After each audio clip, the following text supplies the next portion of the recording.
भारतीय संविधान भाग 5 अनुच्छेद 52 से 151 तक संघ सरकार यानी यूनियन गवर्नमेंट को समझिए।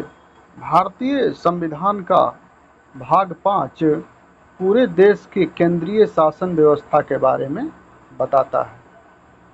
पूरा केंद्र की शासन व्यवस्था के बारे में बताता है। क्लियर? यानी भारत के देश को दिल्ली से कैसे चलाया जाता है, कानून कौन बनाता है, कौन न्याय देता है, कौन सरकारी पैसा का हिसाब रखता है, यह सब इसी भाग में बताया गया है। इस भाग में अनुच्छेद 52 से 151 तक कुल 100 अनुच्छेद है। किस भाग में? भाग 5 में। इसे मुख्य रूप से 5 अध्यायों में बांटा गया है। भाग 5 को 5 अध्याय में बांटा गया है, 52 से लेकर 151 तक। इसमें केवल आर्टिकल ही याद नहीं रखना है। इसमें जितने जीके जीएस आते हैं इसी से उठाकर पॉलिटी से क्वेश्चन कंपटीशन में आते हैं। भारत में वर्तमान समय में 28 राज्य और 8 केंद्र शासित प्रदेश है। भारत की राजधानी न्यू दिल्ली है। यहीं से पूरे देश की शासन व्यवस्था संचालित होती है। न्यू दिल्ली से पूरे देश की शासन चलता है। अब चलिए आर्टिकल पर। चैप्टर 1 संघ की कार्यपालिका। अनुच्छेद 52 से 78। इस अध्याय में देश को चलाने वाले प्रमुख पदों के बारे में बताया गया है। भारत के राष्ट्रपति देश के संवैधानिक प्रमुख होते हैं। उपराष्ट्रपति राज्यसभा के सभापति होते हैं। उपराष्ट्रपति राज्यसभा के क्या होते हैं? सभापति होते हैं। याद रखना है, बहुत इम्पोर्टेंट है। प्रधानमंत्री सरकार के वास्तविक प्रमुख होते हैं। मंत्रिपरिषद प्रधानमंत्री की सहायता करती है। मंत्रिपरिषद यानी जितने मंत्री हैं उसका समूह, उसका हेड प्रधानमंत्री होता है मंत्रिपरिषद का, और सभी मंत्रिपरिषद प्रधानमंत्री की सहायता करती है। अटॉर्नी जनरल भारत सरकार के मुख्य कानूनी सलाहकार होते हैं। अटॉर्नी जनरल कानूनी सलाहकार सेंट्रल गवर्नमेंट के, आ सकता है परीक्षा में। जैसे रेलवे में किसी बड़े मंडल को चलाने के लिए अधिकारी, विभाग, कर्मचारी मिलकर काम करते हैं, वैसे ही पूरे देश को चलाने के लिए राष्ट्रपति, प्रधानमंत्री मिलकर काम करते हैं।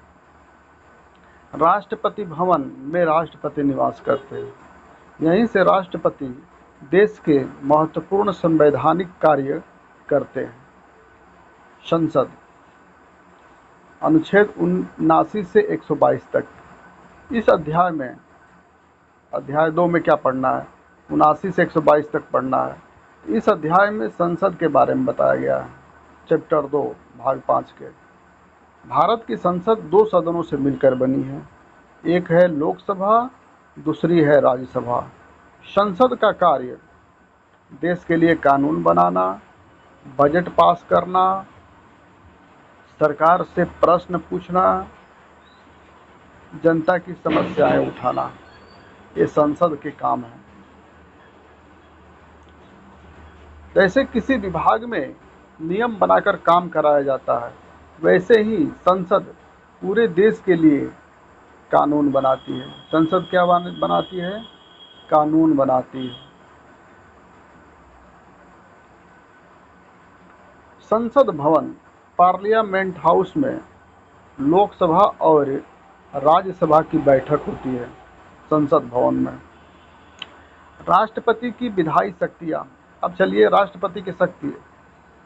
अभी राष्ट्रपति क्या क्या शक्ति है, ये भी परीक्षा में आता है। अनुच्छेद 123 आर्टिकल 1 to 3 है, यह राष्ट्रपति के शक्ति से संबंधित है। जब संसद का सत्र नहीं चल रहा हो और तुरंत कानून बनाने की आवश्यकता हो, तब राष्ट्रपति अध्यादेश जारी कर सकते हैं। संसद का सत्र नहीं चल रहा है और तुरंत कानून बनाने की ज़रूरत हो, कि उसकी आवश्यकता हो देश के लिए, तो राष्ट्रपति का पावर है कि वो अध्यादेश जारी कर देगा।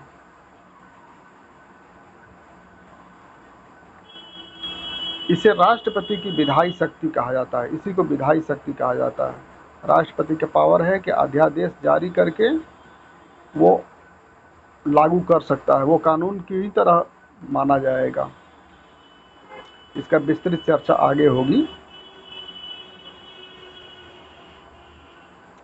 ये देश हित में करना पड़ता है राष्ट्रपति को। जैसे देश में कोई अचानक आपातकाल आ गया, उस समय राष्ट्रपति शासन लागू होता है। राष्ट्रपति शासन में क्या, राष्ट्रपति अपने कानून से चलती है। जब बिहार चाहे कोई अदर स्टेट में यदि सरकार किसी की नहीं बनती है, अव्यवस्था हो जाता है, तो राष्ट्रपति तुरंत अपने हाथ में ले लेते हैं और राष्ट्रपति शासन लागू हो जाता है और उस स्टेट का राज्यपाल ही सब देखता है। ये होता है राष्ट्रपति का पावर। अध्याय 4 संघ की न्यायपालिका 124 से 147 तक पढ़ना है। तो अध्याय 4 में क्या है, इस अध्याय में सर्वोच्च न्यायालय सुप्रीम कोर्ट के बारे में बताया गया है। सर्वोच्च न्यायालय का कार्य संविधान की रक्षा करना सुप्रीम कोर्ट का काम है। नागरिकों का न्याय देना सुप्रीम कोर्ट का काम है। राज्य और केंद्र के विवाद को सुलझाना, राज्य और केंद्र के विवाद का सुलझाना सुप्रीम कोर्ट का काम है।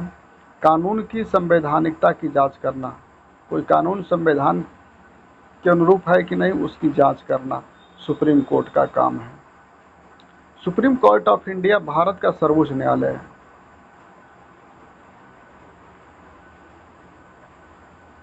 जितने डिसीजन होते हैं लास्ट में सुप्रीम कोर्ट ही देता है। यदि कोई विवाद हो सेंट्रल गवर्नमेंट या स्टेट में, चाहे कोई विवाद हो, तो सुप्रीम कोर्ट सबसे बड़ा अंतिम निर्णय लेने वाला होता है। अब उसी को वही मान्य होगा। इसीलिए भारत का सर्वोच्च न्यायालय सुप्रीम कोर्ट जो है, इसका कानून में सबसे महत्वपूर्ण स्थान है। ये कानून की रक्षा करता है।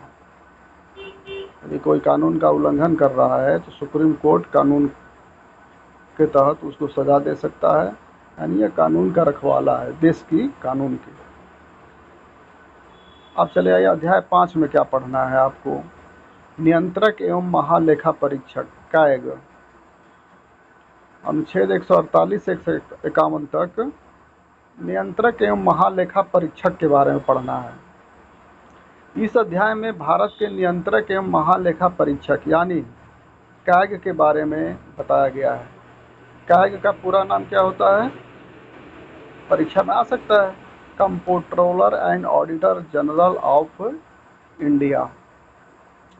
कैग का क्या काम है, यह सरकार ने कितना पैसा खर्च किया यह कैग देखता है। पैसा कहाँ खर्च हुआ यह कैग देखता है।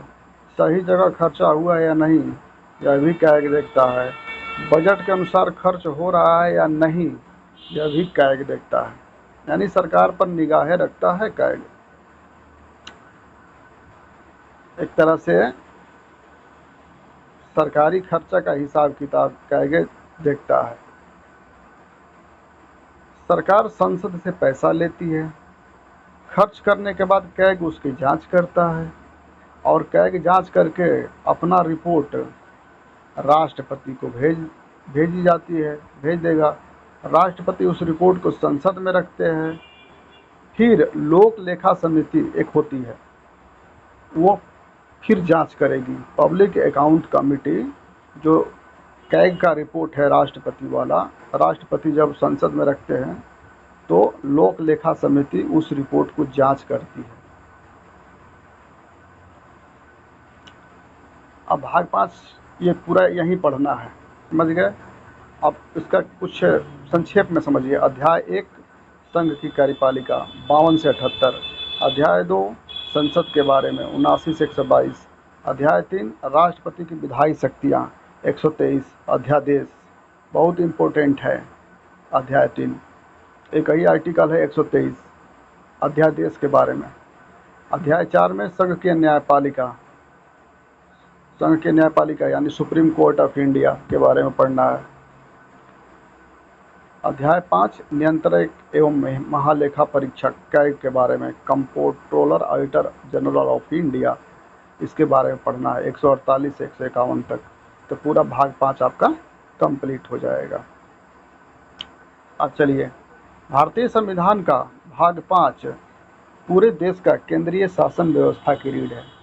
पूरा केंद्र की शासन व्यवस्था का रीढ़ की हड्डी है भाग 5। ये पढ़ लीजिएगा तो पॉलिटी में बहुत कुछ जानकारी हो जाएगी केंद्र के बारे में। देश कौन चलाता है, कानून कौन बनाता है, न्याय कौन देता है, सरकारी पैसों का जांच कौन करता है, ये सभी भाग 5 में ही पढ़ना है। अब चलिए अध्याय 1 डिटेल में स्टडी करते हैं। पहले तो स्टडी कर ही लिए, अब फिर दोबारा उसको बढ़िया से समझिए। अध्याय 1 है संघ की कार्यपालिका, अनुच्छेद 52 से 59 तक।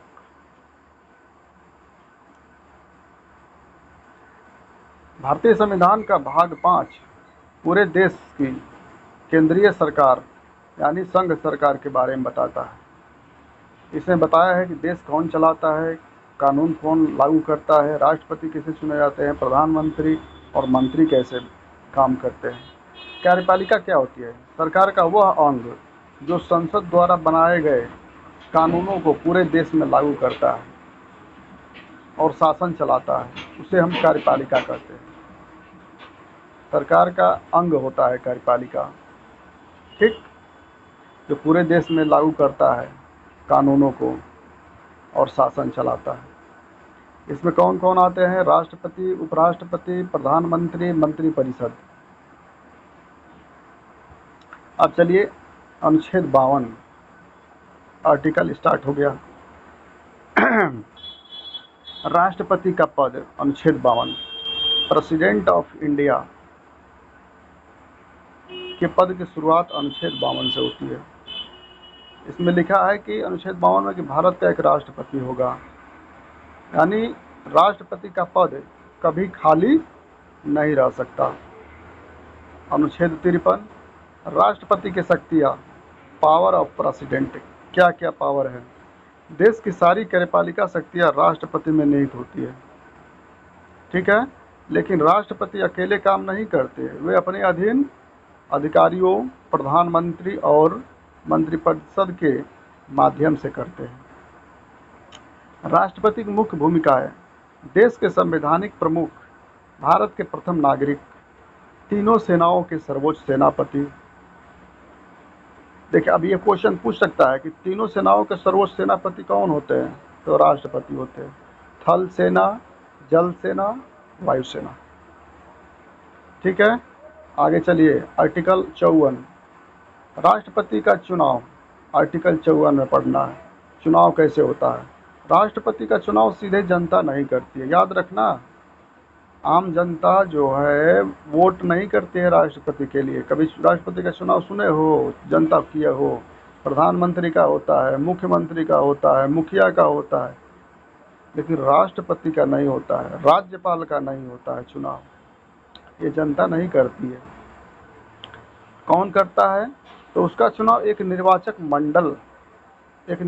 मंडल बनाया जाता है निर्वाचन करने के लिए, वही मिलकर करते हैं, आम जनता नहीं करती है।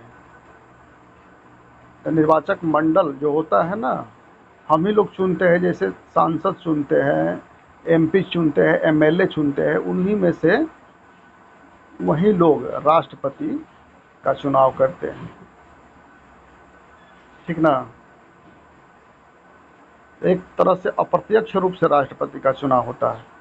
सबसे पहले तो एमपी एमएलए हम ही लोग चुनते हैं, एमपी एमएलए, और एमपी एमएलए जो है वो मिल करके एक निर्वाचक मंडल बनता है और उसके बाद वो लोग राष्ट्रपति का चुनाव करते हैं। तो राष्ट्रपति का चुनाव अप्रत्यक्ष रूप से होता है, प्रत्यक्ष नहीं। संसद के निर्वाचित सदस्य, देखिए इसमें दे दिया है, लोकसभा के निर्वाचित सदस्य करते हैं एमपी, राज्यसभा के निर्वाचित सदस्य यानी एमएलए,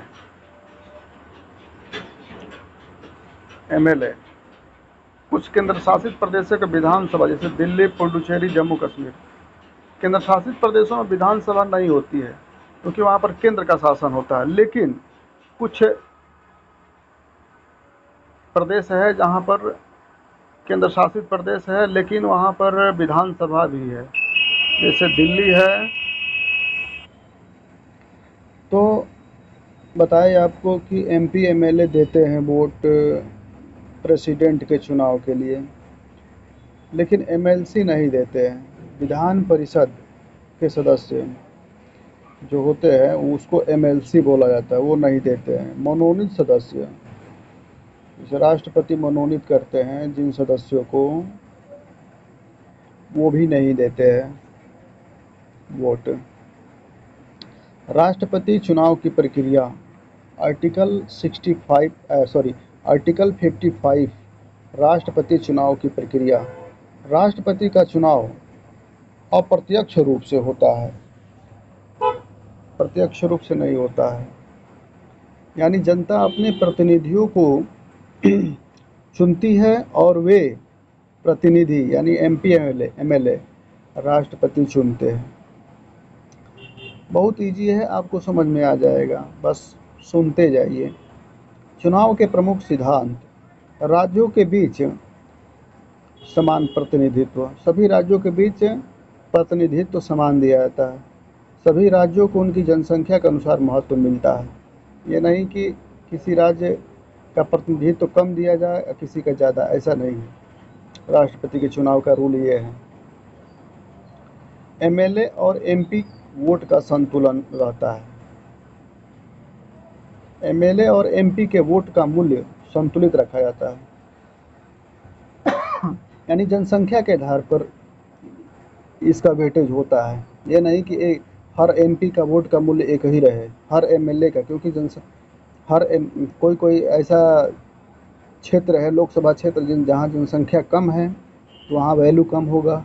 जहाँ जिस एमपी का जनसंख्या क्षेत्र ज़्यादा है, जनसंख्या ज़्यादा है, उसका वैल्यू ज़्यादा होगा। जनसंख्या पर डिपेंड करता है एमएलए एमपी का वोट का मूल्य, ठीक ना, ताकि संतुलन रहे।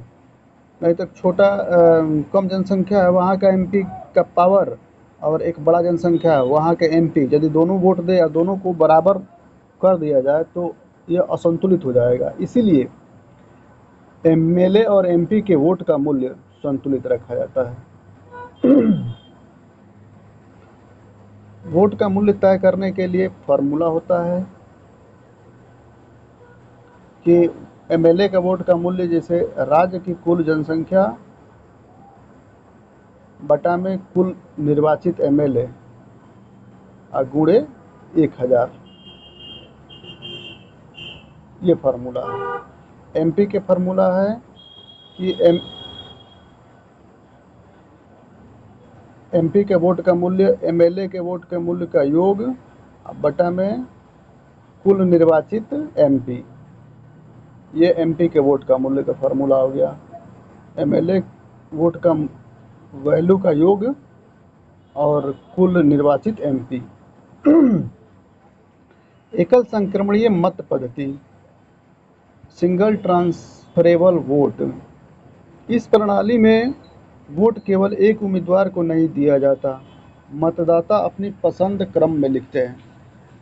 जो राष्ट्रपति का चुनाव होता है इसमें पसंद के अनुसार लिखा जाता है, प्रेफरेंस, पहले किसको पसंद करते हो, दूसरी पसंद कौन राष्ट्रपति है, तीसरे के लिए किसको चुनते हो, ऐसे किया जाता है। यदि पहला उम्मीदवार पर्याप्त वोट नहीं पाता है तो वोट दूसरे उम्मीदवार में, वही वोट क्या होता है, ट्रांसफ़र हो जाता है। बताइए, इसमें वोट का ट्रांसफ़र होता है। जैसे पहली पसंद में ज़्यादा उम्मीदवार वोट नहीं दिए हैं तो आपका वोट तुरंत दूसरी वाली पसंद में ट्रांसफ़र हो जाएगा। जीतने के लिए कितना वोट चाहिए? केवल सबसे ज़्यादा वोट लाना काफ़ी नहीं होता जीतने के लिए। उम्मीदवार को यह प्राप्त करना होता है। कोटा होता है 50% प्लस 1, आधा से एक अधिक।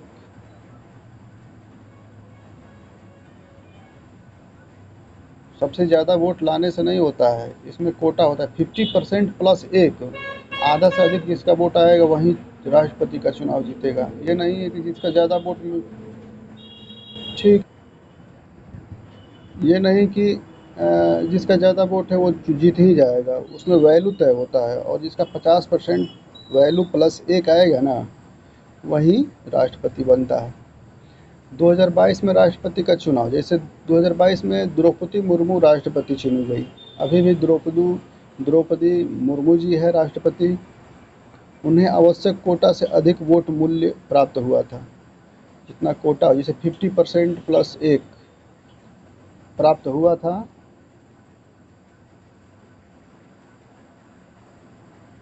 इसलिए वो विजयी हुई। राष्ट्रपति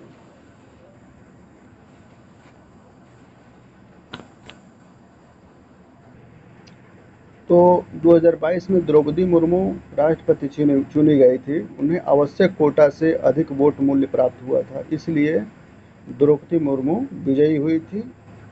अनुच्छेद 56, राष्ट्रपति का कार्यकाल।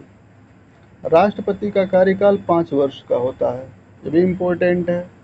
लेकिन 5 वर्ष पूरा होने के बाद भी तब तक पद पर बने रहते हैं जब तक नया राष्ट्रपति पद ग्रहण नहीं कर लेता।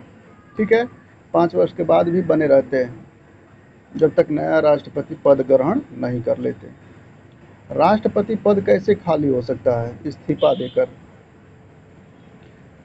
देकर भी खाली हो सकता है पोस्ट। राष्ट्रपति अपना इस्तीफा किसको देते हैं? उपराष्ट्रपति को देते हैं। महाभियोग द्वारा भी राष्ट्रपति का पद खाली होता है। महाभियोग द्वारा यदि राष्ट्रपति संविधान का उल्लंघन करे तो उन्हें हटाया जा सकता है। तो हटाने की प्रक्रिया को ही हम महाभियोग कहते हैं। राष्ट्रपति को हटाने की प्रक्रिया को ही हम क्या कहते हैं? महाभियोग, इम्पीचमेंट कहते हैं। मृत्यु होने पर, यदि कार्यकाल के दौरान मृत्यु हो जाए तो उपराष्ट्रपति कार्यवाहक राष्ट्रपति बनते हैं। यदि मृत्यु हो जाए तो उपराष्ट्रपति कार्यवाहक राष्ट्रपति बनते हैं। अनुच्छेद 57, पुनः चुनाव। भारत में राष्ट्रपति दोबारा चुनाव लड़ सकता है। भारत में राष्ट्रपति दोबारा चुनाव लड़ सकता है। यहाँ कोई सीमा नहीं है। भारत कोई सीमा नहीं। अमेरिका केवल 2 बार। भारत में कोई सीमा नहीं है चुनाव लड़ने के लिए, अमेरिका में लेकिन केवल 2 बार है। अनुच्छेद 58, राष्ट्रपति बनने की योग्यता क्या है? राष्ट्रपति बनने के लिए व्यक्ति में योग्यताएं होनी चाहिए। आवश्यक योग्यताएं: भारत का नागरिक हो, आयु कम से कम 35 वर्ष हो, लोकसभा सदस्य बनने की योग्यता हो, लाभ के पद पर न हो। इतनी योग्यता होना चाहिए। आयु 35 वर्ष, तभी राष्ट्रपति बन सकते हैं। भारत के नागरिक ही राष्ट्रपति बन सकते हैं। लोकसभा सदस्य बनने की योग्यता रहेगी तभी राष्ट्रपति बन सकते हैं। लाभ के पद पर नहीं रहना चाहिए कोई। लाभ के पद जिसे प्रोफिट हो। लाभ का पद क्या होता है? ऐसी सरकारी पद जहां से वेतन या आर्थिक लाभ मिलता है। आर्थिक लाभ मिलता है, उसी को हम कहते हैं लाभ का पद। उदाहरण: सरकारी नौकरी, सरकारी कंपनी का पद। लेकिन राष्ट्रपति, उपराष्ट्रपति, राज्यपाल, मंत्री, इन्हें लाभ का पद नहीं माना जाता है। राष्ट्रपति, उपराष्ट्रपति, राज्यपाल, मंत्री को लाभ का पद नहीं माना जाता है। इस ठीक ना, राज्यपाल भी बन सकता है राष्ट्रपति, कोई मंत्री है वो भी बन सकता है। सरकारी नौकरी नहीं रहना चाहिए और सरकारी कंपनी में कोई पोस्ट नहीं रहना चाहिए, जैसे मैनेजर का पोस्ट है और कोई सीईओ का पोस्ट है। जैसे चेयरमैन का पोस्ट हो गया तो लाभ का पद हो गया कंपनी का। तो ये सब रहेगा तो राष्ट्रपति नहीं बन सकते। 1900 उन्हें लाभ का पद नहीं माना जाता है। जिसे कौन कौन लाभ के पद नहीं होते हैं बता दिए ना, राष्ट्रपति, उपराष्ट्रपति, राज्यपाल, मंत्री। 1969 का महत्वपूर्ण उदाहरण, 1969 में जाकिर हुसैन का निधन हो गया था। देखिए समझिए, जाकिर हुसैन पूर्व राष्ट्रपति 1969 में हुआ था, समझते जाइए। उपराष्ट्रपति वीवी गिरी कार्यवाहक राष्ट्रपति बने थे उस समय। उपराष्ट्रपति क्या बने थे? कार्यवाहक राष्ट्रपति। बाद में चुनाव लड़ने के लिए उन्होंने इस्तीफा दिया। बाद में चुनाव लड़ने के लिए क्या दे दिया? इस्तीफा। क्योंकि भाई चुनाव लड़ेंगे कब? जब इस्तीफा देंगे तब। फिर वे भारत का मुख्य न्यायाधीश मोहम्मद हिदायतुल्लाह को कार्यवाहक राष्ट्रपति बनाया गया। पूछते थे कि हम कार्यवाहक नहीं रहेंगे, हम परमानेंट रहेंगे, तो फिर इस्तीफा दिए। तो फिर जब उपराष्ट्रपति कार्यवाहक राष्ट्रपति बन गए, यदि इस्तीफा दिए, तो फिर मुख्य न्यायाधीश को बनाया जाता है। मुख्य न्यायाधीश नियुक्त किया जाता है जब कोई न रहे। मोहम्मद हिदायतुल्लाह को राष्ट्रपति बनाया गया, समझ गए। तो 1969 की बात है, जाकिर हुसैन का निधन हुआ तो पोस्ट खाली हुआ था। तो उस समय भारत के मुख्य न्यायाधीश को कार्यवाहक राष्ट्रपति बनाया गया था। अनुच्छेद 59, राष्ट्रपति की शर्त क्या है? राष्ट्रपति पद की शर्त, अनुच्छेद 59, संसद या विधानसभा की सदस्यता नहीं। संसद में सदस्य नहीं होना चाहिए, विधानसभा में भी नहीं होना चाहिए। ये शर्त है राष्ट्रपति के लिए, तभी राष्ट्रपति बन सकते हैं। संसद या विधानसभा की सदस्यता नहीं रहना चाहिए। राष्ट्रपति एक साथ सांसद या विधायक नहीं रह सकता। राष्ट्रपति एक साथ सांसद और या विधायक नहीं रह सकता है। इसको सांसद या विधायक के पद त्यागना पड़ेगा। यदि कोई सांसद राष्ट्रपति बन जाए तो उससे पुरानी सीट स्वतः खाली मानी जाती है, त्याग करे चाहे ना करे। वो संसद से राष्ट्रपति बन जाएगा तो उससे सांसद वाली सीट खाली हो जाएगी। बाकी राष्ट्रपति कोई भी सदन का सदस्य नहीं होता है। लाभ का पद नहीं रख सकता। राष्ट्रपति कोई दूसरी सरकारी नौकरी नहीं कर सकता। इसका उद्देश्य है कि वह निष्पक्ष होकर काम करे। अच्छे तरीके से काम करने के लिए यह नियम बनाया गया है। राष्ट्रपति को मिलने वाली सुविधा, कौन कौन सुविधा? सरकारी आवास, राष्ट्रपति भवन मिलता है राष्ट्रपति को, वेतन और भत्ते भी मिलते हैं, पेमेंट, और बहुत सी सरकारी सुविधाएं मिलती है। जितनी ये सुविधाएं है ये संसद निर्धारण करती है कानून बना करके। रेलवे, अब देखिए आगे चलिए। भारत में संसद कानून बनाती है, कार्यपालिका क्या करती है? उसे लागू करती है। राष्ट्रपति संविधान का क्या होता है? प्रमुख होता है। प्रधानमंत्री सरकार चलाता है। इसलिए संविधान का यह भाग यानी भाग 5 प्रशासनिक व्यवस्था को समझने का रीढ़ माना जाता है।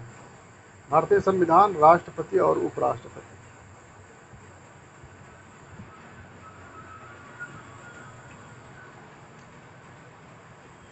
अब चलिए अनुच्छेद 60, राष्ट्रपति का शपथ,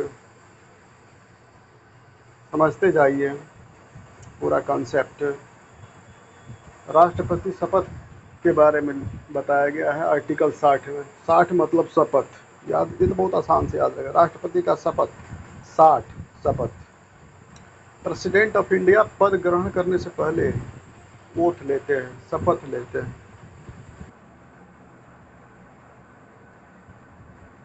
राष्ट्रपति की शपथ कौन दिलाता है? भारत के मुख्य न्यायाधीश, याद रखना है। राष्ट्रपति का शपथ कौन दिलाता है? Chief justice of India. यदि मुख्य न्यायाधीश उपस्थित न हो तो सर्वोच्च न्यायालय का कोई भी वरिष्ठ न्यायाधीश शपथ दिलाते हैं। राष्ट्रपति किस बात की शपथ लेते हैं? संविधान की रक्षा करेंगे, संविधान का संरक्षण करेंगे, संविधान की सुरक्षा करेंगे। ठीक है, तो आर्टिकल 60 शपथ, ये तो याद रहेगा, प्रोटेक्ट करने के लिए। अब चले आइए आर्टिकल 61, राष्ट्रपति पर महाभियोग, इम्पीचमेंट। राष्ट्रपति को हटाने के लिए 61 में शपथ भी ले लिया, अब 60 में, अब 61 में कैसे हटाओगे? देखो, राष्ट्रपति देश के प्रथम नागरिक और संविधान के रक्षक होते हैं, इसलिए उन्हें हटाने की प्रक्रिया बहुत कठिन रखी गई है। इसे महाभियोग यानी इम्पीचमेंट कहते हैं। महाभियोग क्यों लगाया जाता है? आखिर ये ज़रूरत क्यों पड़ी? जब राष्ट्रपति संविधान का उल्लंघन करे, संविधान के नियमों के अनुसार न चले, तब महाभियोग की प्रक्रिया या संसद के अर्थ न्यायिक प्रक्रिया है। प्रक्रिया चरणबद्ध समझिए। लोकसभा और राज्यसभा किसी भी सदन से शुरू होता है। पहले हटाने के लिए प्रस्ताव लाया जाता है, कोई भी सदन से स्टार्ट होगा, लोकसभा से या राज्यसभा से पहले। उसके बाद 14 दिन पहले राष्ट्रपति को लिखित सूचना दी जाती है, भैया आपको हटाया जाएगा, और उस पर, इस सूचना पर सदन के कम से कम चौथाई सदस्यों का हस्ताक्षर होना चाहिए। 1/4 सदस्य साइन करेंगे। पहला सदन क्या करेगा कि कुल सदस्यों के 2/3 सदस्य बहुमत मिल गया, हटाने के पक्ष में हो गए, तो प्रस्ताव पास माना जाएगा। अब दूसरे सदन में जाएगा, ठीक है, जांच करने के लिए। फिर दूसरा सदन आरोपों की जांच करेगा। इस दौरान राष्ट्रपति अपना पक्ष रख सकते हैं। उस समय मौका दिया जाता है, राष्ट्रपति अपने वकील के माध्यम से सफाई दे सकते हैं कि भैया हम गलत नहीं किए। अंतिम निर्णय, यदि दूसरे सदन के भी 2/3 सदस्य राष्ट्रपति को हटाने के पक्ष में पारित हो गया, 2/3 सदस्य बहुमत वोट दे दिए हटाने के पक्ष में, तो समझिए कि फिर अब वो अपने पद से हटे हुए माने जाते हैं, स्वतः ही हट जाएंगे। जब दोनों सदनों में 2/3 सदस्य आरोप को सही मान लेंगे तो। अब चलिए, कौन भाग ले सकता है हटाने की प्रक्रिया में? मनोनीत सदस्य भी महाभियोग में भाग लेते हैं। मनोनीत सदस्य जो होते हैं ना, चुनाव में नहीं भाग लेते हैं, लेकिन इसमें भाग लेंगे हटाने के लिए। हटाने के लिए सब भाग ले लेंगे।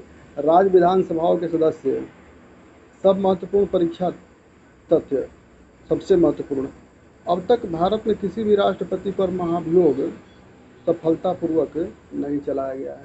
अभी तक ऐसा कभी नहीं हुआ है। भाई, राष्ट्रपति का पद बहुत सम्मानजनक है, इतना नहीं हो सकता है कभी, क्योंकि हम जब आदमी अच्छे आदमी को ही न चुनेगा, गलत आदमी को थोड़े कोई चुनेगा।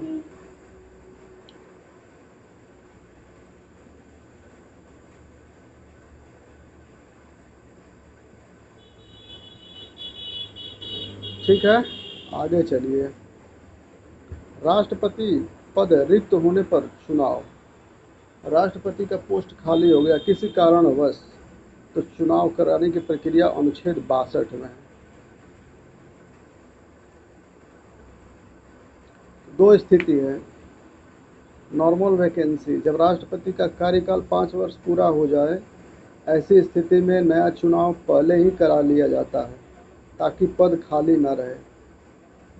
आकस्मिक रिक्ति, यदि आकस्मिक रूप से खाली हो गया, कोई जानता नहीं था खाली होगा और किसी कारण बस खाली हो गया, जैसे मृत्यु हो गई, इस्तीफा के कारण खाली हो गया, या महाभियोग के कारण खाली हो गया, तब क्या होगा? नियम यही कहता है कि इस स्थिति में 6 महीना के भीतर चुनाव कराना अनिवार्य है। 6 महीना के भीतर हो जाना चाहिए। यदि राष्ट्रपति का अचानक सीट खाली होता है तो नया राष्ट्रपति पूरा 5 वर्ष कार्यकाल करेगा। जब चुन करके नया राष्ट्रपति आएगा ना, तो बाकी समय के लिए नहीं रहेगा, पूरे 5 साल। तब तक कौन काम करेगा? तब तक जो वाइस प्रेसिडेंट होते हैं, उपराष्ट्रपति होते हैं वही कार्यवाहक राष्ट्रपति बनते हैं। कार्यवाहक राष्ट्रपति मतलब काम चलाऊं।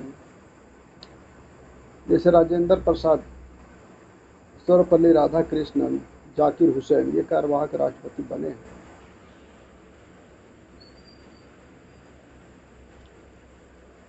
नहीं, मतलब कि ये अचानक पद खाली हुआ था तो ऐसा हुआ था, नया चुनाव हुआ था।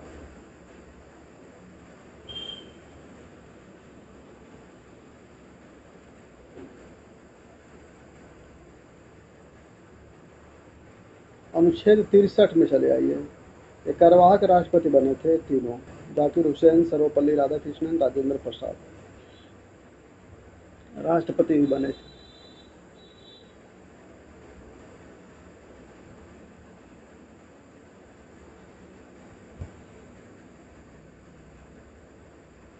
ये राजेंद्र प्रसाद, सर्वपल्ली राधाकृष्णन, जाकिर हुसैन, इन लोगों का कार्यकाल पूरा नहीं हुआ था, बीच में चुनाव हुआ था। भारत का उपराष्ट्रपति आर्टिकल 63 में, इसमें जो हम बताए ना कि राजेंद्र प्रसाद भी राष्ट्रपति बने थे, सर्वपल्ली राधाकृष्णन भी और जाकिर हुसैन भी। तो ये अचानक ये पद आकस्मिक वैकेंसी के कारण फिर चुनाव हुआ था। भारत का उपराष्ट्रपति, भारत के उपराष्ट्रपति अनुच्छेद 63 में भारत का दूसरा सबसे बड़ा संवैधानिक पद उपराष्ट्रपति का होता है। अनुच्छेद 63 कहता है भारत का एक उपराष्ट्रपति होगा। आर्टिकल 52 है राष्ट्रपति, और आर्टिकल अब चले आइए 11 इसमें जोड़ दीजिएगा तो 63 उपराष्ट्रपति। यह ट्रिक है। आर्टिकल 52 राष्ट्रपति और आर्टिकल 63 उपराष्ट्रपति। उपराष्ट्रपति का कार्य क्या है? राष्ट्रपति का पद खाली होने पर कार्यवाहक राष्ट्रपति बनते हैं, उपराष्ट्रपति ही बनते हैं। राज्यसभा का सभापति के रूप में काम करते हैं। ये बहुत इंपॉर्टेंट है।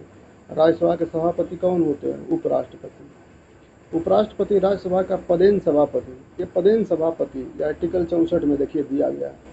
जो व्यक्ति उपराष्ट्रपति चुना जाएगा वह स्वतः ही राज्यसभा का सभापति बन जाएगा, उसको बनाने की जरूरत नहीं है। जब वो उपराष्ट्रपति जिसको चुनेंगे ना वही राज्यसभा का पदेन सभापति, उसे अलग से चुनाव लड़ने की आवश्यकता नहीं होती। संसद का ऐसा कौन सा सदन है जिसका अध्यक्ष उस सदन का सदस्य नहीं होता है? बताइए। राज्यसभा। राज्यसभा का अध्यक्ष उपराष्ट्रपति होता है लेकिन उसका सदस्य नहीं होता है। ठीक है, क्योंकि उपराष्ट्रपति राज्यसभा का सदस्य नहीं होते हैं फिर भी उसके सभापति होते हैं। उपराष्ट्रपति को राज्यसभा का सभापति के रूप में वेतन मिलता है। राज्यसभा के सभापति के रूप में उनको वेतन मिलता है। कार्यवाहक राष्ट्रपति बनेंगे तो राष्ट्रपति वाला वेतन और सुविधाएं मिलती है। अनुच्छेद 65 आइए। उपराष्ट्रपति राष्ट्रपति का कार्य करेंगे। अनुच्छेद 65 कह रहा है कि उपराष्ट्रपति राष्ट्रपति का काम कब करेंगे? यदि मृत्यु हो जाए राष्ट्रपति का, इस्तीफा हो जाए राष्ट्रपति का, चाहे किसी कोई बीमारी हो जाए राष्ट्रपति का, या अनुपस्थित रहते हैं बहुत दिन से, तो ये कारण काम नहीं कर पा रहे तो उपराष्ट्रपति उनके कार्य संभालते हैं। इस कारण से जब उपराष्ट्रपति कार्यवाहक राष्ट्रपति बनते हैं तब वे राष्ट्रपति की सभी पावर का इस्तेमाल कर सकते हैं। राष्ट्रपति जैसे सुविधाएं सभी सुविधाएं मिलती है। 60 राष्ट्रपति की शपथ हो गया, राष्ट्रपति संविधान का प्रोटेक्ट करते हैं। 61 महाभियोग हो गया, 1/4 सदस्य हस्ताक्षर करेंगे और दोनों सदन में 2/3 बहुमत। बताया अभी तुरंत। 62 रिक्त पद भरना हो गया, 6 महीने में चुनाव यदि रिक्त पद हो जाए राष्ट्रपति का तो। अब देखिए 52 हो गया राष्ट्रपति की शपथ। अब डायरेक्ट आ जाइए उपराष्ट्रपति के बारे में। 63 64 उपराष्ट्रपति की शपथ 63 है। राज्यसभा के सभापति उपराष्ट्रपति होते हैं, सदस्य नहीं होते फिर भी अध्यक्ष होते हैं। कार्यवाहक राष्ट्रपति 65 में।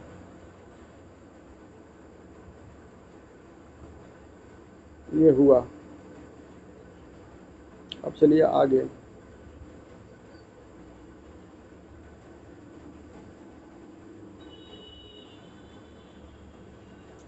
अनुच्छेद 66 देखिए अब, उपराष्ट्रपति का चुनाव, वाइस प्रेसिडेंट ऑफ इंडिया का चुनाव कैसे होता है?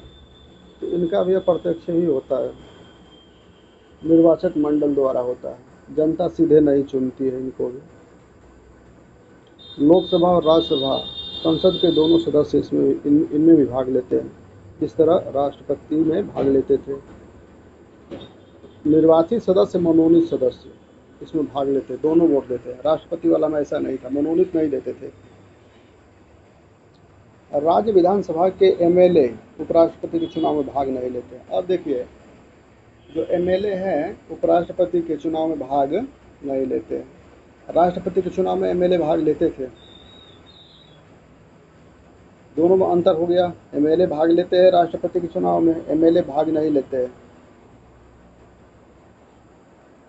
राष्ट्रपति में केवल निर्वाचित सदस्य वोट देते हैं, लेकिन उपराष्ट्रपति में निर्वाचित और मनोनीत दोनों देते हैं। चुनाव पद्धति दोनों का एक ही है, अनुपातिक प्रतिनिधित्व, एकल संक्रमणीय मत, सिंगल ट्रांसफरेबल वोट, यानी इनका वोट का ट्रांसफर होता है। इसमें बताया ना पीछे कि पहला आदमी फिर दूसरे को वोट दो, फिर तीसरे को वोट दो, ऐसे होता है। राष्ट्रपति में एमएलए आते हैं, उपराष्ट्रपति में केवल संसद। उपराष्ट्रपति का कार्यकाल राष्ट्रपति के बराबर ही 5 साल होता है, लेकिन 5 वर्ष पूरा होने के बाद भी वे अपने पद पर बने रहते हैं जब तक नया उपराष्ट्रपति पद ग्रहण न कर ले। ठीक है। इस्तीफा किसे देते हैं? उपराष्ट्रपति अपनी इस्तीफा राष्ट्रपति को देते हैं। उपराष्ट्रपति अपनी इस्तीफा राष्ट्रपति को देते हैं। उपराष्ट्रपति को कैसे हटाया जाता है? इनके लिए महाभियोग शब्द नहीं प्रयोग किया जाता है। इनको हटाने के लिए केवल राज्यसभा में शुरू होगा, प्रस्ताव केवल राज्यसभा में आएगा और 14 दिन पहले सूचना देना आवश्यक होता है। राज्यसभा के कुल सदस्यों के आधे से अधिक सदस्य प्रस्ताव पारित करेंगे। आधे से अधिक सदस्य प्रस्ताव पारित कर दिए, लोकसभा साधारण बहुमत से प्रस्ताव स्वीकार कर लिए गए। साधारण बहुमत से ही राष्ट्रपति को हटाया जा सकता है। उपराष्ट्रपति को हटाने का बहुत आसान तरीका है। राज्यसभा में आधा से अधिक लोग साधारण बहुमत से, यानी मौखिक रूप से बोल दिए कि हाँ हम इनके विरोध कर रहे हैं, आधा से अधिक आदमी विरोध करने लगे तो पद से हटा दिया जाता है। उपराष्ट्रपति का कोई उतना नहीं है हटाने की प्रोसेस। उपराष्ट्रपति पद रिक्त होने पर चुनाव, अनुच्छेद 68 आर्टिकल 68 कह रहा है 5 वर्ष पूरा होने पर पहले चुनाव करा लिया जाता है। देखिए, राष्ट्रपति का भी ऐसा ही था, उपराष्ट्रपति का ऐसा ही था, 5 वर्ष पूरा होने से पहले ही चुनाव करा लीजिए, यानी इसका पोस्ट खाली नहीं रहना चाहिए। लेकिन आकस्मिक रिक्ति, जैसे मृत्यु हो जाए तो खाली हो सकता है पद, इस्तीफा दे दे या पद से हटाया गया हो, तब चुनाव यथाशीघ्र कराया जाएगा। 6 महीना के अंदर चुनाव। राष्ट्रपति में तो 6 महीने के अंदर चुनाव होता था, लेकिन उपराष्ट्रपति में कोई समय निश्चित नहीं है, यानी इसको हटाने के भी आसान तरीका है। राज्यसभा में साधारण बहुमत से हटा दो और राष्ट्रपति में कोई निश्चित समय भी नहीं होता है, पद खाली 6 महीने के अंदर चुनाव राष्ट्रपति वाला में होता है, लेकिन इसमें कोई सीमा नहीं है।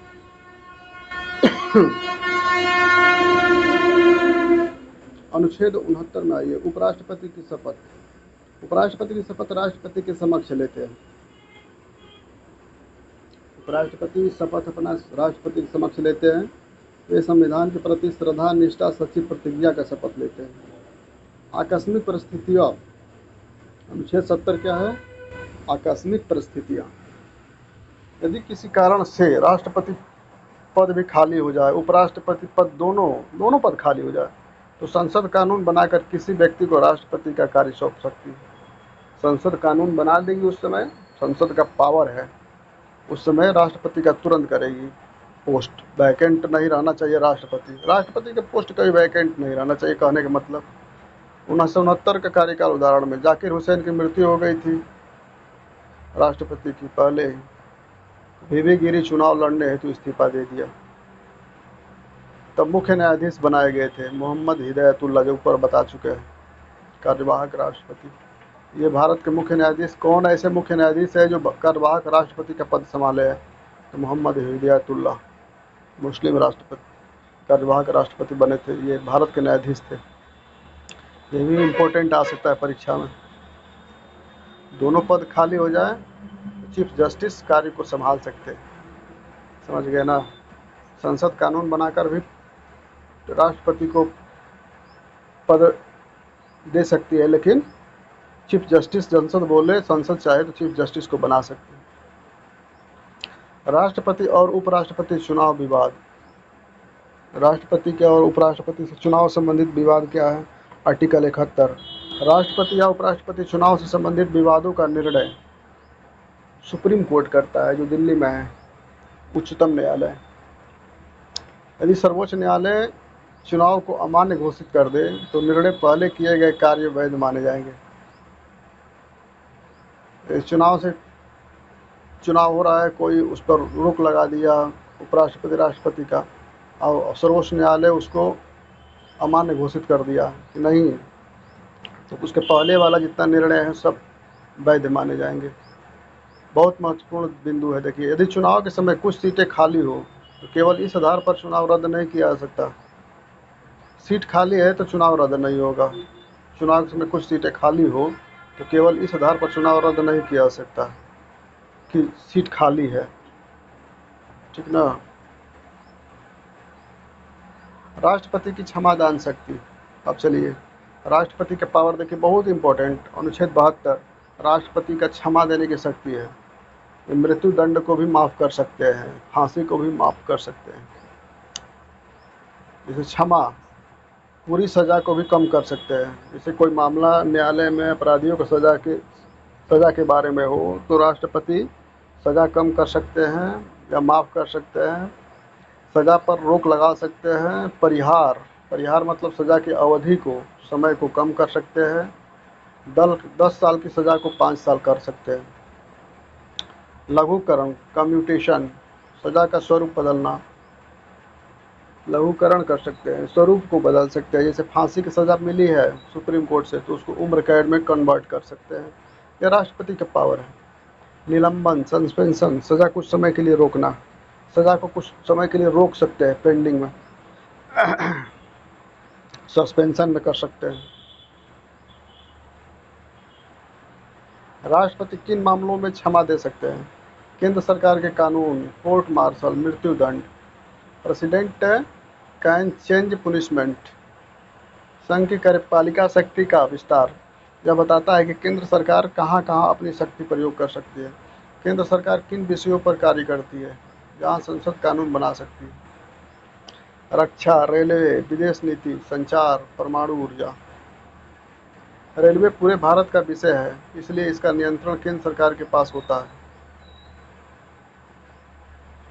जहाँ राज्य और केंद्र दोनों कानून बना सकते हैं उसको हम समवर्ती सूची कहते हैं।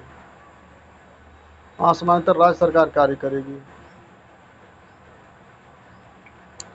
राष्ट्रपति को सहायता और सलाह देने हेतु मंत्रिपरिषद। अनुच्छेद 74 कह रहा है कि राष्ट्रपति की सहायता और सलाह देने के लिए मंत्रिपरिषद होता है। बहुत इंपॉर्टेंट है, राष्ट्रपति की सहायता और सलाह देने हेतु मंत्रिपरिषद। मंत्रिपरिषद में कौन कौन आते हैं? राष्ट्रपति को जो सहायता और सलाह देंगे, कैबिनेट मिनिस्टर, जैसे गृह मंत्रालय हो गया, गृह मंत्रालय, रक्षा मंत्रालय, वित्त मंत्रालय, ये कैबिनेट मंत्री होते हैं। ये कैबिनेट मंत्री होते हैं। राज्य मंत्री कैबिनेट मंत्रियों की सहायता करते हैं, राज्य मंत्री उसके नीचे होते हैं। उप मंत्री प्रशासनिक कार्यों में सहायता करते हैं। यानी मंत्रिपरिषद जो होते हैं, कुल संख्या कितनी होती है? लोकसभा के सदस्य जितने होते हैं ना, 15% से अधिक नहीं हो सकते कैबिनेट मिनिस्टर, कुल मंत्री। ये नहीं कि लोकसभा के जितने सदस्य हैं सब मंत्री बन जाए, 15% से अधिक नहीं, ये रूल है। कैबिनेट मंत्री घर के बड़े बुजुर्ग जैसे होते हैं जो बड़े फैसले लेते हैं। कैबिनेट मंत्री बड़ा फैसला लेते हैं, उसी गृह मंत्रालय हो गया, रक्षा मंत्रालय हो गया।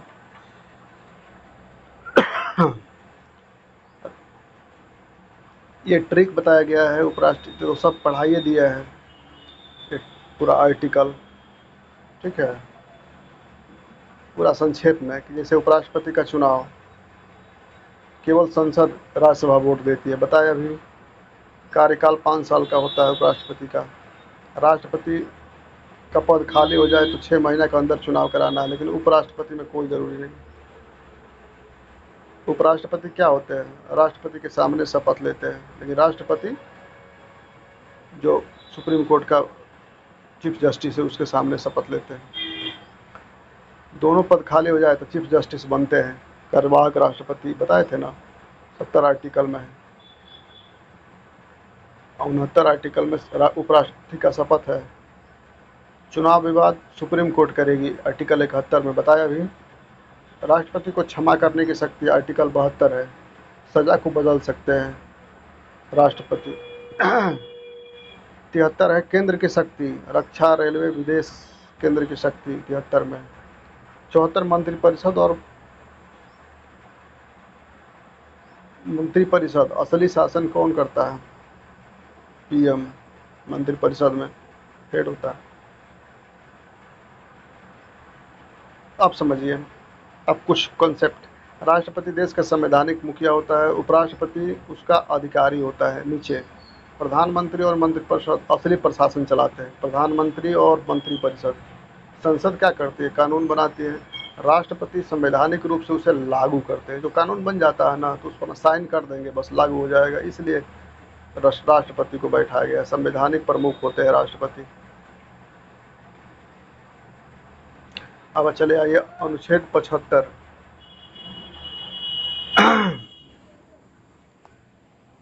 अनुच्छेद 75 है मंत्रियों के बारे में उपबंध। प्रधानमंत्री की नियुक्ति। अब चले आइए अनुच्छेद 75 जो है ना, अनुच्छेद 75 से 90। अब ये प्रधानमंत्री के बारे में पढ़िए।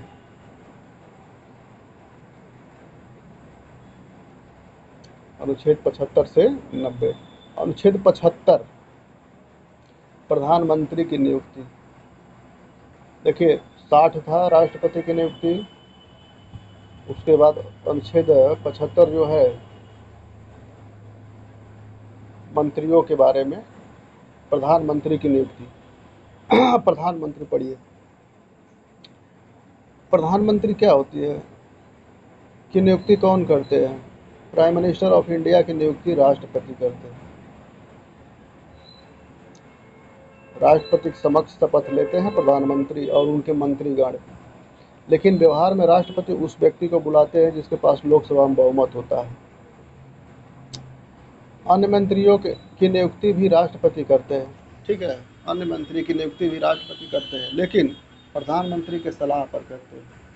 अब प्रधानमंत्री जिसको चाहे उसको मंत्री बना सकते हैं अपनी पार्टी के, तो उन्हीं के सलाह पर अन्य मंत्री को भी नियुक्ति करते हैं राष्ट्रपति। मंत्रिपरिषद की अधिकतम संख्या। 91वें संविधान संशोधन 2003 में हुआ था। इसमें बताया गया कि लोकसभा के कुल सदस्यों की संख्या के 15% से अधिक मंत्री नहीं हो सकते। जितने लोकसभा के सदस्य होते हैं ना, उससे 15% ही मंत्री बनेंगे। ये नहीं कि सभी जो जीत के गए हैं एमपी उनको मंत्री बना दीजिए, ऐसा नहीं। 15%। पूरा मंत्रिपरिषद सामूहिक रूप से लोकसभा के प्रति उत्तरदायी होता है, ठीक है। यदि लोकसभा में सरकार बहुमत खो दे तो पूरे मंत्रिपरिषद को इस्तीफा देना पड़ता है। यदि प्रधानमंत्री पूरा बहुमत नहीं इकट्ठा कर पाते हैं तो सबका पद समाप्त हो जाएगा। जब तक बहुमत रहेगा तभी मंत्री बने रहोगे, जिस दिन बहुमत समाप्त पद भी समाप्त। अविश्वास प्रस्ताव, नो कॉन्फिडेंस मोशन। यदि लोकसभा में सरकार के खिलाफ अविश्वास प्रस्ताव पास हो जाए तो सरकार गिर जाती है। अविश्वास प्रस्ताव मतलब अपना बहुमत नहीं जुटा पाती है। आधा से अधिक जो होते हैं ना एमपी, उसको अपनी ओर इकट्ठा करना पड़ता है, तब ना सरकार बनती है। तो अपना अविश्वास प्रस्ताव यदि ला दे के ये सरकार बना नहीं सकते हैं तो गिर जाएगी सरकार। जैसे देखिए 1999 में एक बार हुआ था, अटल बिहारी वाजपेयी की सरकार 1 वोट से हार गई थी। अपने बहुमत साबित करने में 1 वोट कम रह गए थे अटल बिहारी वाजपेयी जी 1999 में, हम लोग को याद है। तो फिर वे मंत्रिपरिषद और इस्तीफा, सभी मंत्रिपरिषद को और उनको इस्तीफा देना पड़ा था। उस समय राष्ट्रपति KR नारायणन थे। 1999 में जब अटल बिहारी वाजपेयी की सरकार गिरी थी। अविश्वास प्रस्ताव इसी को बोलते हैं। अविश्वास प्रस्ताव लाने का नियम, पहला नियम, कम से कम 50 सांसदों का समर्थन आवश्यक। 50 सांसद का समर्थन अविश्वास प्रस्ताव लाने के लिए, यदि 50 सांसद का समर्थन आवश्यक होता है, लोकसभा अध्यक्ष अनुमति देते हैं। यदि उपस्थित और मतदान करने वाले सदस्यों में 50% से अधिक सरकार के खिलाफ वोट दे दे, सरकार की वही बात हुआ, 50% से अधिक आदमी उनके खिलाफ में बोलने लगे, तभी उनकी सरकार गिर जाएगी। तो यानी कि सरकार बना है, मान लीजिए विपक्ष पार्टी बनाई है, चाहे कि नहीं हम इनके खिलाफ में बोलेंगे, सरकार गिर भी सकती है। जैसे अभी नीतीश नायडू है, दोनों नरेंद्र मोदी का विरोध करे तो इनकी सरकार अभी गिर सकती है, प्रधानमंत्री के पद से पूरे बीजेपी की सरकार गिर सकती है। ये होता है। लोकसभा का विश्वास गया, पूरी सरकार गई। लोकसभा में विश्वास मत नहीं आएगा तो पूरी सरकार गिर जाएगी। अब चलिए आर्टिकल 76, ये तो आपको पढ़ा दिए कॉन्सेप्ट। आर्टिकल प्रधानमंत्री की नियुक्ति के बारे में था 1975। अब चलिए 76 जो है ना, बहुत बढ़िया आर्टिकल। आर्टिकल 76, भारत का महान्यायवादी। भारत का महान्यायवादी भारत के सरकार के कानूनी सलाहकार होता है, अटॉर्नी जनरल फॉर इंडिया। अभी कौन है भारत के कानूनी सलाहकार? यह पद किसके पास है? Are Venkat Ramani. Are Venkat रमणी है भारत के महान्यायवादी, याद रखना। नियुक्ति कौन करता है भारत के न्यायवादी की? राष्ट्रपति। योग्यता क्या होना चाहिए भारत का महान्यायवादी बनने के लिए?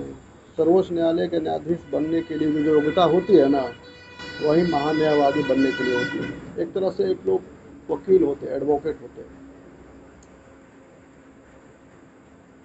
कार्यकाल, इसमें कोई कार्यकाल नहीं होता है, सरकार का पक्ष रखते हैं, जब जरूरत पड़ेगी तब ये सरकार का पक्ष रखेंगे। वकील किसी एक आदमी का थोड़े होता है, जिसका पक्ष में लड़ेगा केस उसी के पक्ष में अपना बोलेगा।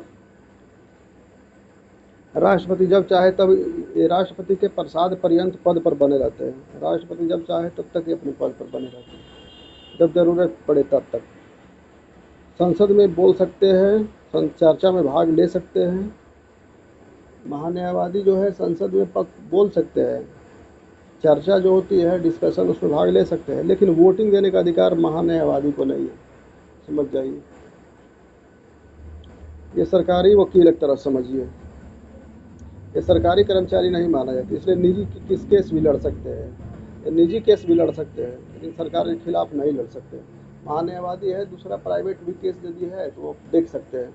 यदि सरकार के खिलाफ में कोई केस करता है तो उसके पक्ष, सरकार के खिलाफ केस नहीं लड़ सकते महान्यायवादी।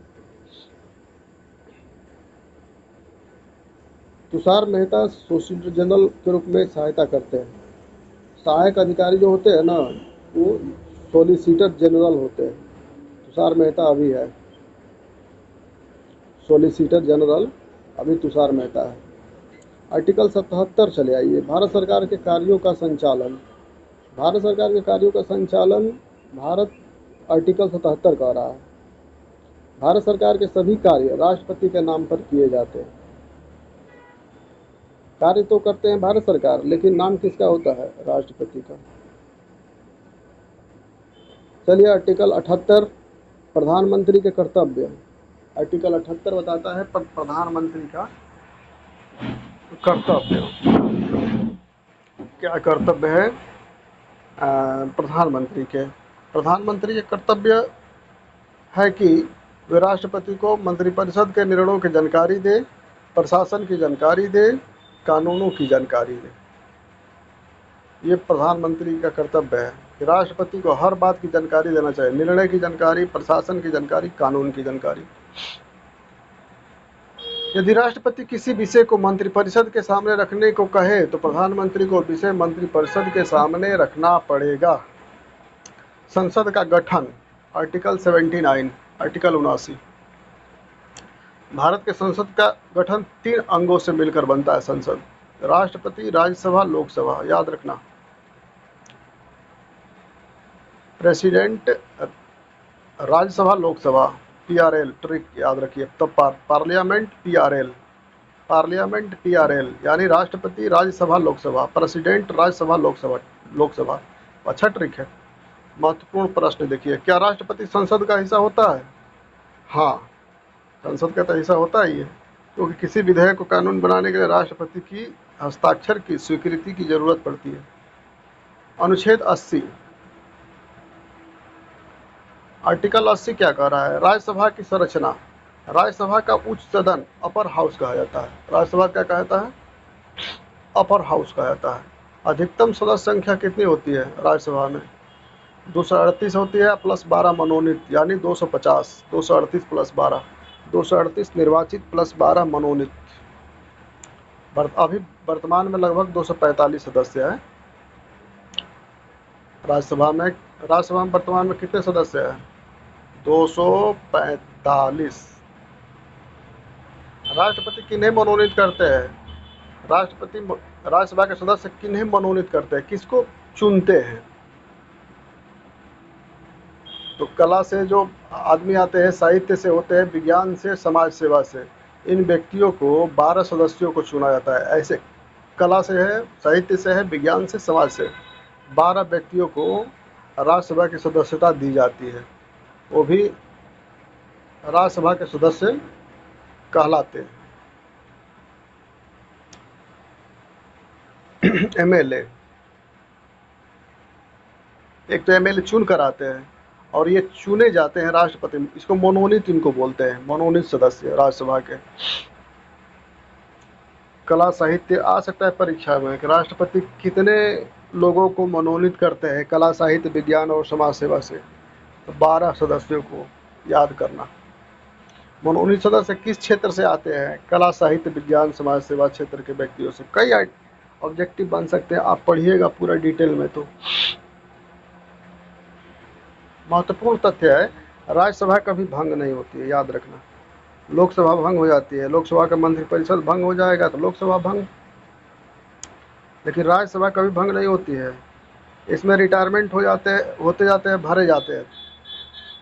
इसका कार्यकाल 6 साल का होता है और 2 साल में 1/3 सदस्य रिटायर होते हैं। जितने सदस्य होते हैं 1/3 रिटायर होते जाते हैं 2-2 साल में, और जितने रिटायर होंगे उतने भरे जाएंगे, जितने रिटायर होंगे उतने भरे जाएंगे।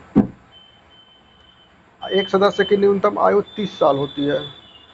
इसीलिए राज्यसभा कभी सीटें खाली ही नहीं रहती है। रिटायर होते हैं 2 साल में 1/3 सदस्य रिटायर होना है और फिर भरते जाएंगे, रिटायर होते जाएंगे। तो राज्यसभा को हम इसीलिए अस्थायी सदन कहा जाता है, ये कभी भंग नहीं होता है, याद रखना। अनुच्छेद 81, लोकसभा की संरचना। अब लोकसभा चले आओ भाई। लोकसभा को निम्न सदन कहते हैं। राज्यसभा था वो उच्च सदन था। राज्यसभा कैसे चुने जाते हैं? तो जनता सीधे एमपी चुनती है। होता है ना, प्रधानमंत्री का जब चुनाव इलेक्शन होने वाला है 2029 में, प्रधानमंत्री चुना जाता है तो पहले एमपी चुनती है जनता। अधिकतम संख्या कितनी है? 530 राज्य से है और केंद्र शासित प्रदेश से 20, यानी कुल अभी है लोकसभा की सदस्य संख्या 550। पहले 2 मनोनीत सीटें थी, नामित सीटें थी एंग्लो इंडियन के लिए, लेकिन उसको हटा दिया गया 2009 104वां संविधान संशोधन के द्वारा। एंग्लो इंडियन के लिए 2 सीटें आरक्षित रहती थी, तो एंग्लो इंडियन अब क्या जरूरत है अंग्रेजों का, तो हटा दिया गया। 2 नामित सीटें समाप्त कर दी गई। आ सकता है परीक्षा में कि एंग्लो इंडियन के लिए 2 नामित सीटें कब समाप्त की गई? 2019 में, सॉरी, कौन संविधान संशोधन करके? 104वें संविधान। ऐसे नहीं संशोधन होता है, दोनों जब तक प्रस्ताव गया होगा दोनों लोकसभा राज्यसभा में, तभी तो ये नियम हटा है। तो 2 नामित सदस्य जो है पहले रहते थे, अब इसको हटा दिया गया है, क्योंकि अब अंग्रेज है नहीं। तो ये पहले जब देश आज़ाद हुआ था उस समय के लिए कर दिया गया था कि भाई कुछ अंग्रेजों के लिए भी कर दिया जाए। 2 सीटें एंग्लो इंडियन, जो अंग्रेज इंडिया इंडिया में रहते हैं, इंडिया के प्रति समर्पित है, बहुत से अंग्रेज थे जो इंडिया के प्रति प्रेम करते थे, उनके लिए 2 सीटें सुरक्षित थी। लेकिन वो भी धीरे धीरे अब ये समाप्त हो गई, 2019 में समाप्त हुआ। बताइए, इतना साल के बाद यह नियम खत्म हुआ।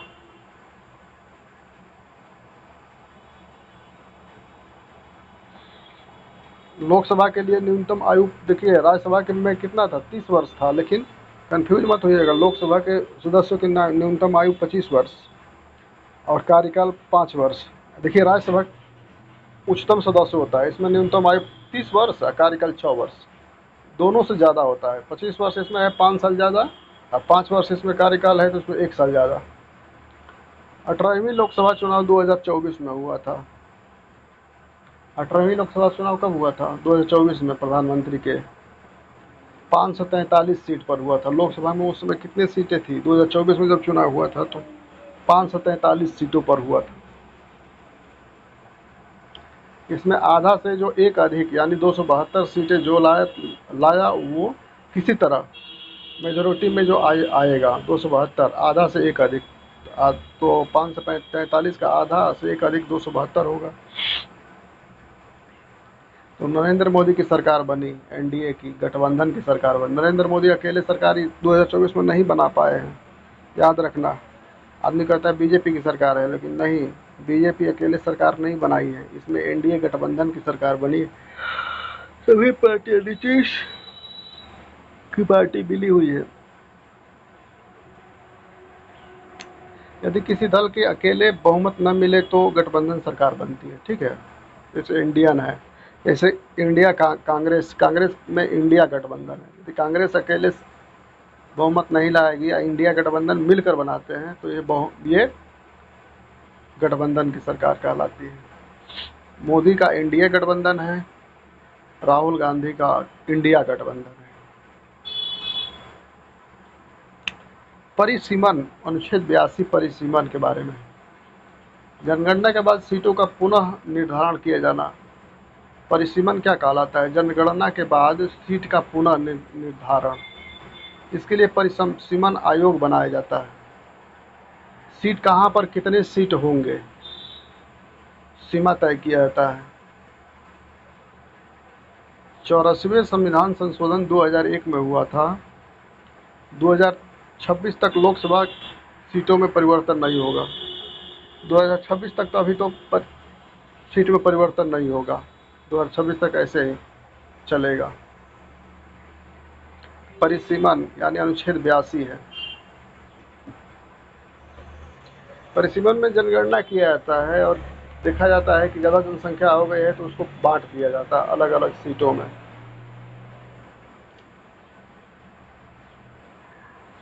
अनुच्छेद 83, चलिए, संसद के सदनों की अवधि।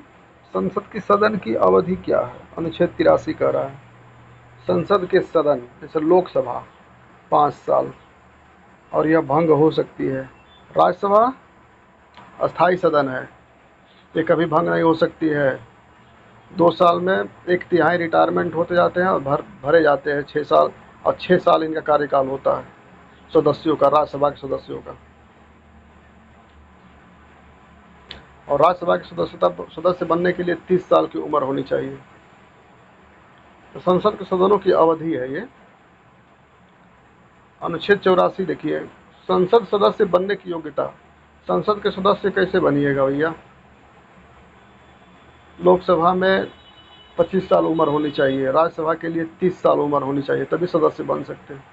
आर्टिकल 84 कह रहा है। केवल आर्टिकल ही याद करना रखना काफ़ी नहीं है, इसमें जो कंसेप्ट है, जैसे उम्र पूछ देता है, याद रहेगा तभी तो लिखिएगा परीक्षा में। 25 लोकसभा, 30 राज्यसभा, बस इस तरह याद रखिए। अनुच्छेद 85, संसद के सत्र। संसद के सत्र राष्ट्रपति बुलाते हैं। भारत के मुख्य 3 सत्र होते हैं। संसद में सत्र होता है जिसमें चर्चाएं होती है, सभी जो सदस्य हैं वो इकट्ठा होते हैं। तो 3 सत्र होते हैं संसद में, बजट सत्र, मानसून सत्र, शीतकालीन सत्र। राष्ट्रपति बुलाएंगे।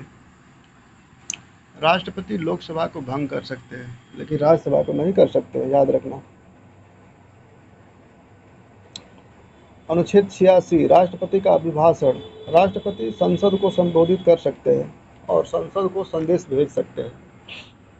अनुच्छेद 87 राष्ट्रपति का विशेष अभिभाषण, स्पेशल स्पीच दे सकते हैं किसी भी अवसर पर।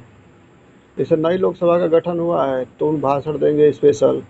हर वर्ष पहले सत्र में, हर वर्ष पहला सत्र कौन होता है अभी बताए, देखिए पहला सत्र बजट सत्र फर्स्ट, दूसरा सत्र मानसून सत्र, तीसरा सत्र शीतकालीन। तो साल का पहला सत्र बजट सत्र होता है, इसमें स्पेशल स्पीच देने का अधिकार है राष्ट्रपति को। ये कह रहा है आर्टिकल 87। आर्टिकल 88 मंत्रियों और महान्यायवादी का अधिकार क्या है, इसके बारे में। मंत्री और महान्यायवादी संसद में बोल सकते हैं लेकिन वोट बोल सकते हैं। मंत्री तो वोट दे सकते हैं लेकिन महान्यायवादी वोट नहीं दे सकते हैं संसद में, कोई भी कानून बन रहा हो या कोई भी कार्य के लिए। यदि कोई मंत्री राज्यसभा के सदस्य है तो क्या वह लोकसभा में वोट दे सकता है?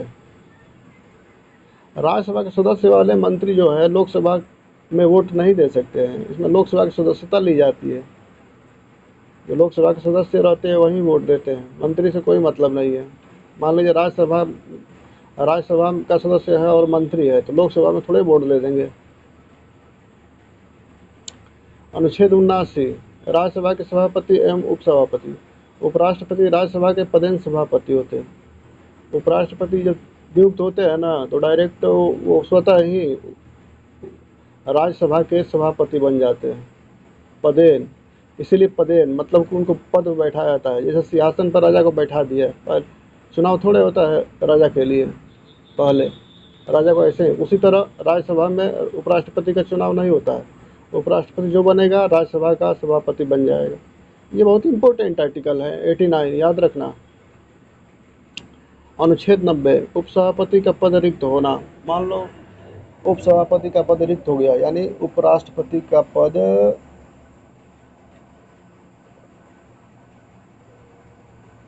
उपसभापति का पद रिक्त होने पर, उपसभापति के बारे में दे रहा है, तो इस्तीफा दे सकता है, हटाया जा सकता है, सदस्यता समाप्त होने पर पद छोड़ता है।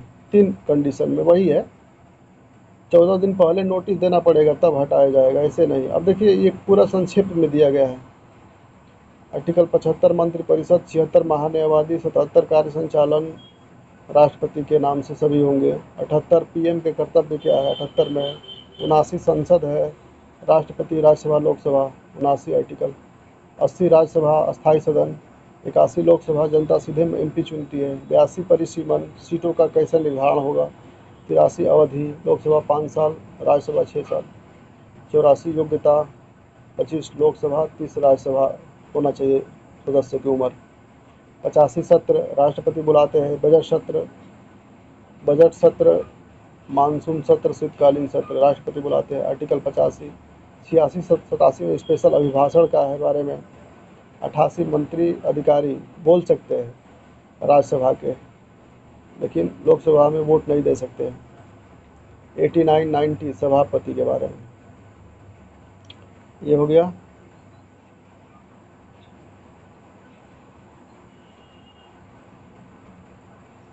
लोकसभा जनता की आवाज़ है, राज्यसभा राज्यों की आवाज़ है, राष्ट्रपति संवैधानिक प्रमुख है, प्रधानमंत्री सरकार का वास्तविक मुखिया होता है।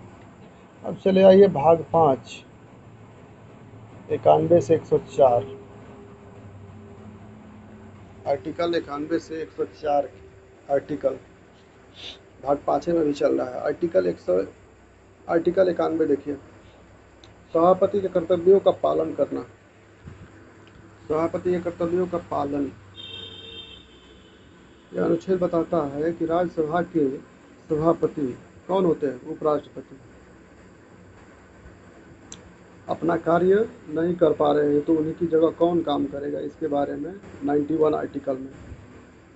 सभापति का पद खाली हो, उपसभापति डिप्यूटी चेयरमैन कार्य करेंगे, तो डिप्यूटी चेयरमैन होंगे वो काम करेंगे। यदि उपसभापति भी नहीं है तो राष्ट्रपति किसी सदस्य को नियुक्त करेंगे। सभापति अनुपस्थित हो, उपसभापति बैठक चलाएंगे, सभापति नहीं रहेंगे तो। यदि वे भी अनुपस्थित हो, उपसभापति सभापति दोनों, तो नियम के अनुसार कोई अन्य सदस्य अध्यक्षता करेगा, कोई अन्य सदस्य को अध्यक्षता के लिए बुलाया जाएगा। अध्यक्षता करने वाला व्यक्ति सभापति की सभी शक्तियाँ प्राप्त हो जाता है, ना सामान्य वोट नहीं दे सकता, वोट नहीं देगा।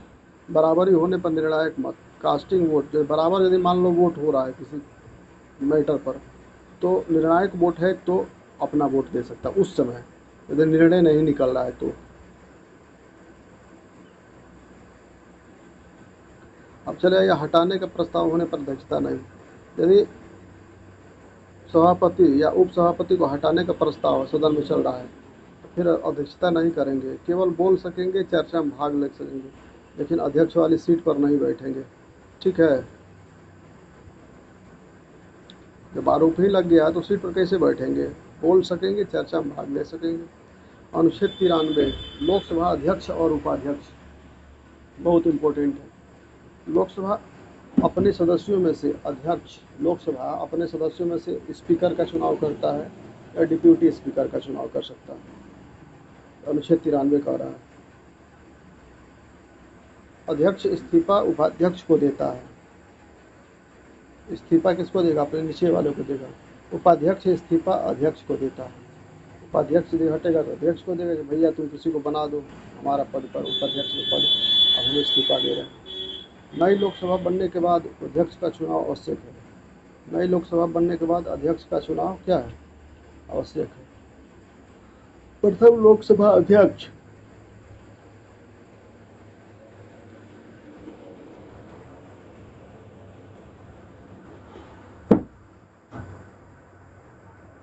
जीवी मावलंकर जो है प्रथम लोकसभा अध्यक्ष थे। और प्रथम उपाध्यक्ष एम अनंत शयनम अयंगर, प्रथम लोकसभा उपाध्यक्ष।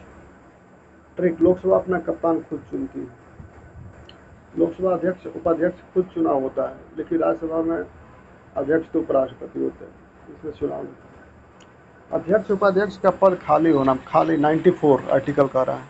पद खाली होगा तो सदस्यता समाप्त होने पर, कब खाली होता है पद? या तो सदस्यता समाप्त हो गई, या इस्तीफा दे दिए, या हटाए गए। तो 14 दिन पहले नोटिस देना। हटाने की प्रक्रिया,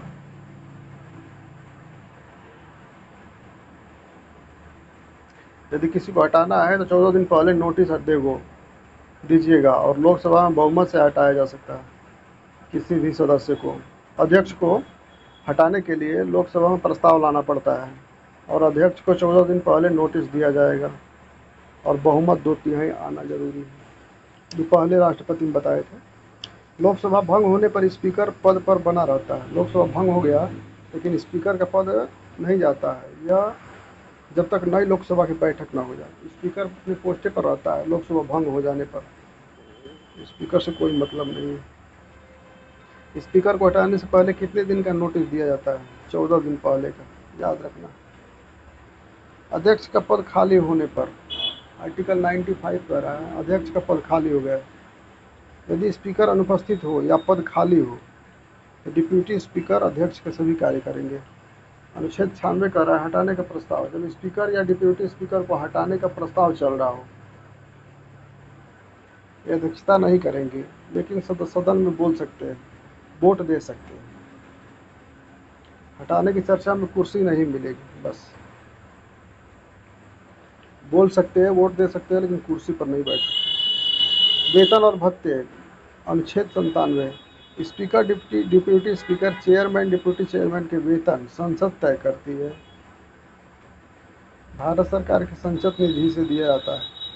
कंसोलिडेटेड फंड ऑफ इंडिया से मिलता है भारत की संचित निधि।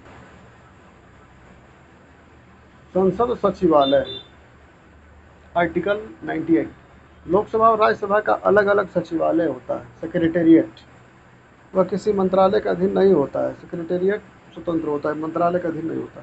लोकसभा सचिवालय का प्रमुख महासचिव होता है। लोकसभा के सचिवालय जो है ना, उसका महासचिव होता है। संसद का अपना ऑफिस होता है, वही संसद का जितना ऑफिस होता है अलग प्राइवेट में नहीं होता है, उसका लिए सचिवालय होता है, संसद के अधीन नहीं होता है।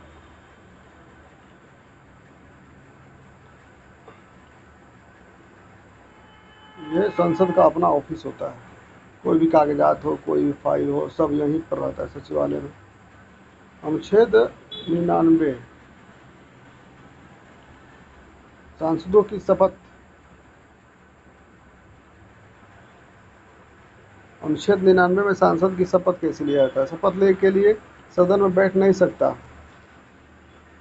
कोई भी सांसद। शपथ लिए बिना, शपथ नहीं लिया है तो संसद में नहीं बैठेगा, उसका अधिकार ही नहीं है। संसद सदन में बैठ नहीं सकता, वोट नहीं दे सकता। शपथ लेना जरूरी है संसद के सदस्यों को। राष्ट्रपति दिलाते हैं। पहले शपथ तब संसद में जाओ भैया। मतदान एवं गणपूर्ति कोरम। मतदान और गणपूर्ति आर्टिकल 100 क्या है? निर्णय कैसे होते हैं? बहुमत से। कोई भी निर्णय बहुमत से होता है। बराबर वोट होने पर अध्यक्ष अपना वोट देंगे, निर्णायक वोट होता है। गणपूर्ति कोरम, कुल सदस्यों का 1/10 उपस्थित होना चाहिए। यदि अध्यक्ष को हटाना है या आप संसद में जा रहे हो, कुल सदस्यों का 1/10 उपस्थित होना जरूरी है, ठीक ना। यदि 1/10 सदस्य उपस्थित नहीं है, फिर कोरम नहीं, तब उसको भंग कर दिया जाएगा। कम से कम अब पूरे 1/10, 10 में से 100 में से 10 नहीं आएंगे तो फिर संसद क्या चलेगा। इसलिए कार्यवाही को भंग कर दिया जाता है। 1/10 सदस्य उपस्थित होना कोई भी कार्यवाही में जरूरी है, याद रखना। अटेंडेंस, वहाँ पर संसद में एमपी 1/10 जाना चाहिए।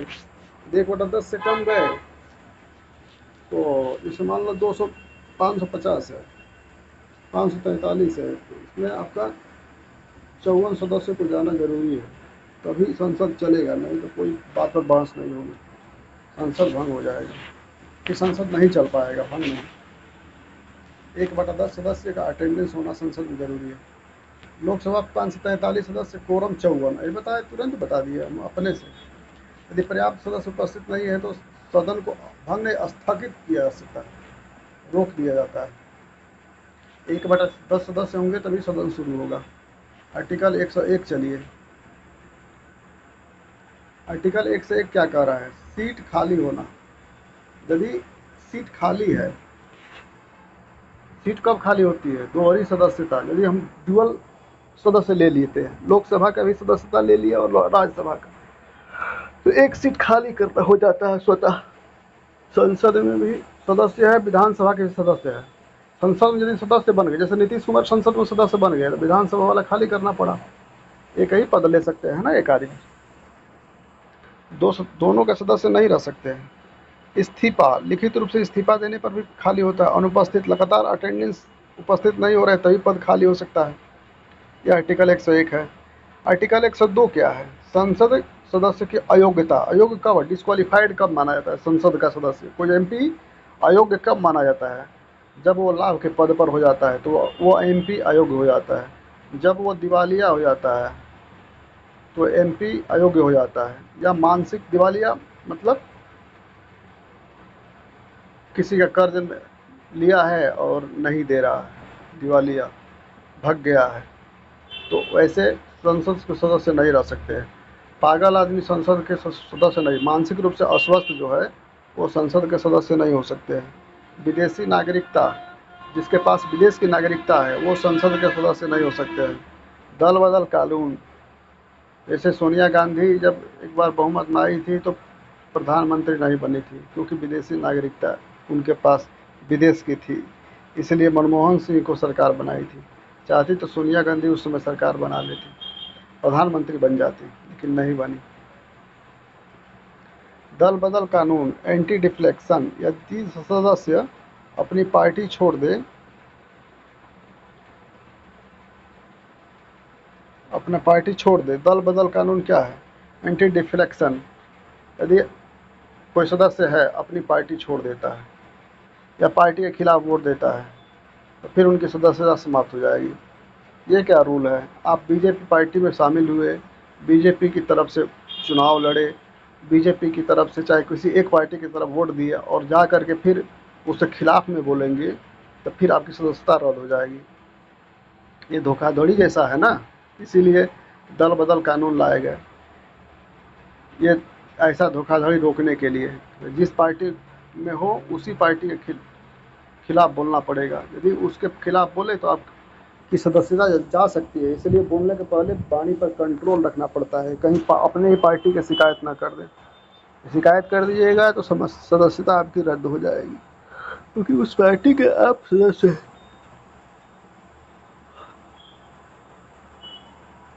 निर्दलीय सदस्य कोई पार्टी, निर्दलीय सदस्य जैसे मान लीजिए है वो संसद का सदस्य है और कोई पार्टी ज्वाइन कर लिया तो उनकी सदस्यता रद्द हो जाएगी। निर्दलीय सदस्य कोई बिना दल के सदस्य पार्टी नहीं ज्वाइन कर सकते, अलग अपने सदस्य रहेंगे। दिल्ली में बैठेंगे लेकिन अलग रहेंगे, वोट में चुनाव में भाग लेंगे सब, लेकिन कोई पार्टी ज्वाइन नहीं कर सकते। ऐसा करेंगे तो उनकी सदस्यता रद्द हो जाएगी। मनोनीत सदस्य 6 महीने बाद पार्टी ज्वाइन करें। मनोनीत सदस्य हैं वो भी पार्टी नहीं ज्वाइन कर सकते हैं, ये स्वतंत्र होते हैं। पार्टी ज्वाइन करेंगे तो फिर इनकी सदस्यता समाप्त हो जाएगी, क्योंकि ये राजनीतिक मनोनीत सदस्य ये राजनीति से नहीं है होते हैं, इनको कला साहित्य से चयन किया जाता है। तो कोई पार्टी ज्वाइन नहीं करना चाहिए इनको। ज्वाइन किए पार्टी तो इनकी सदस्यता समाप्त हो सकती है। दल बदला मतलब सदस्यता गई। दल बदल दूसरे अपने पार्टी का शिकायत करने लगे, दूसरे पार्टी का बड़ा ही तो उसकी सदस्यता चली जाएगी।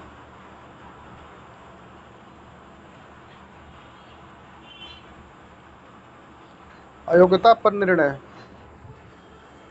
103 आर्टिकल है। अयोग्यता पर निर्णय, संसद की अयोग्यता पर अंतिम निर्णय कौन लेता है? राष्ट्रपति। सांसद के लिए आप अयोग्य हो, यह डिसीजन राष्ट्रपति लेते हैं चुनाव आयोग की सलाह पर। निर्णय राष्ट्रपति, सलाह चुनाव के आयोग की। अनुच्छेद 104 क्या कह रहा है? अवैध रूप से बैठने पर दंड। अवैध रूप से बैठने पर, मान लो संसद में कोई कानूनी रूप से नहीं बैठा है, अवैध रूप से बैठा है, तो उन पर दंड ये होगा। यदि कोई व्यक्ति अयोग्य होने के बाद भी संसद बैठता है या सदन में बैठता है या वोट देता है तो 500 रुपया 1 दिन का जुर्माना लगेगा। ये है, ये सब आर्टिकल का वहीं आपका संक्षेप में दिया है। सभापति कार्य हटाने की स्वच्छता, स्पीकर पद खाली होना, स्पीकर का अनुपस्थिति हटाने के प्रस्ताव, वेतन, संसद सचिवालय 98-99 शपथ, मतदान कोरम 100, सीट रिक्त 101, अयोग्यता 102, राष्ट्रपति निर्णय 103, 500 दंड 104, सभापति नहीं तो उप सभापति 91।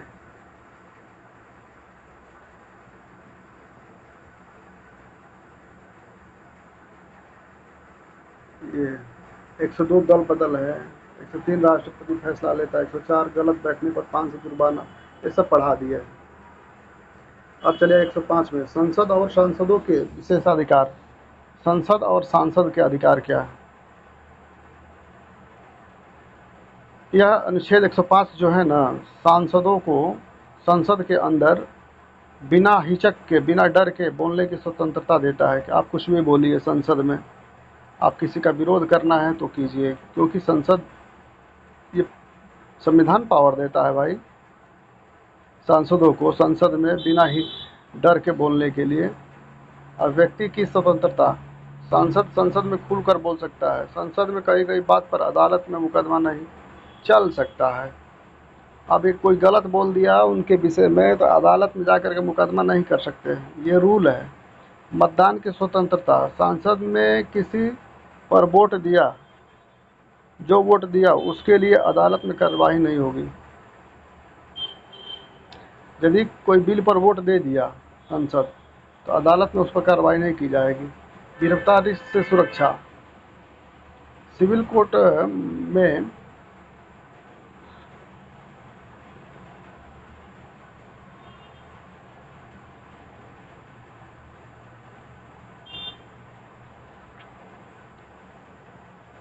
संसद में किसी बिल पर वोट दिया उसके लिए अदालत में कार्रवाई नहीं होगी। गिरफ्तारी से सुरक्षा, सिविल मामलों में संसद सत्र के दौरान 40 दिन पहले, सत्र के दौरान 40 दिन बाद गिरफ्तारी नहीं किया जा सकता है। संसद में सिविल मामलों में संसद सत्र के दौरान 40 दिन पहले, संसद का सत्र चल रहा है तो 40 दिन पहले या संसद सत्र के दौरान या 40 दिन बाद किसी को गिरफ्तार नहीं कर सकता है। ये रूल है। ये संसद की नियम व्यवस्था गड़बड़ हो जाएगी ना। अब कोई संसद चल रहा है जा करके कोई गिरफ्तार कर ले, नहीं नहीं नहीं, 40 दिन पहले तक नहीं। आपको गिरफ्तार करना है तो संसद सत्र, मान लो बजट सत्र चालू होने वाला है, 40 दिन पहले उसको गिरफ्तार कर लीजिए। 40 दिन के अंदर गिरफ्तार कीजिएगा तो ये नियम के अनुसार नहीं है, संसद संविधान के अनुसार नहीं है। ये दिया गया है। ये सांसदों की स्वतंत्रता को दिखाता है कि सांसद का भी पावर है कि कोई गलत इस्तेमाल कानून का न करे, संसद कोई अरेस्ट न करे। अनुच्छेद 106 क्या है? सांसदों के वेतन और भत्ता। सांसदों के वेतन और भत्ता संसद तय करता है। संसद कानून बनाकर वेतन बदल सकती है। महत्वपूर्ण तथ्य, सांसद वेतन अधिनियम 1954 लागू। वेतन, यात्रा, मेडिकल, पेंशन आदि मिलते हैं। ट्रिक, सांसद अपना वेतन स्वयं तय करते हैं। अनुच्छेद 107 साधारण विधेयक, ऑर्डिनरी बिल। साधारण विधेयक कहाँ पेश होगा? लोकसभा या राज्यसभा, किसी भी सदन में। धन विधेयक इसमें शामिल नहीं। विधेयक कब पास माना जाएगा? जब दोनों सदन सहमत हो। सत्र समाप्त होने पर। लंबित विधेयक समाप्त नहीं होते। संसद का सत्र समाप्त हो गया तो लंबित विधेयक समाप्त नहीं होता। लोकसभा भंग होने पर, यदि बिल राज्यसभा में लंबित हो तो बिल समाप्त नहीं होता है, लोकसभा भंग होगा तो। यदि बिल लोकसभा में लंबित है तो बिल समाप्त हो जाएगा, ठीक ना। अनुच्छेद 107 कह रहा है साधारण विधेयक के बारे में। धन विधेयक ऐसा होता है ना कि दोनों सदन से सहमत होता तभी धन विधेयक पास होता है, और सत्र समाप्त होने पर भी जो लंबित विधेयक है वो समाप्त नहीं होता। लोकसभा भंग होने पर यदि बिल राज्यसभा में लंबित है तो बिल समाप्त नहीं होगा। यदि बिल लोकसभा में लंबित है तो बिल समाप्त हो जाएगा। यदि कोई बिल है लोकसभा से राज्यसभा में चला गया और लोकसभा भंग हो गया तो बिल समाप्त नहीं होगा। यदि शुरू में ही है, लोकसभा में ही बिल है वो, और लोकसभा भंग हो गया तो बिल भी समाप्त हो जाएगा, ठीक ना। लोकसभा में पास होकर राज्यसभा में लंबित, लोकसभा में पास हो गया और राज्यसभा में लंबित है तो बिल समाप्त हो जाएगा।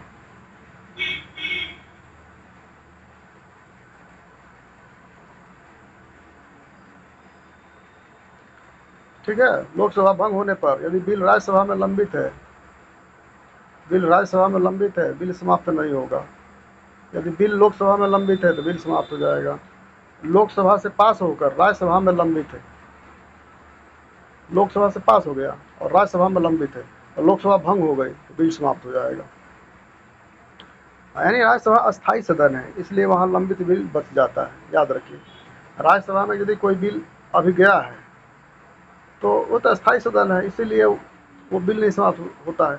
लेकिन लोकसभा में कोई बिल गया और लोकसभा भंग हो गया तो बिल भी समाप्त हो जाता है, ठीक है।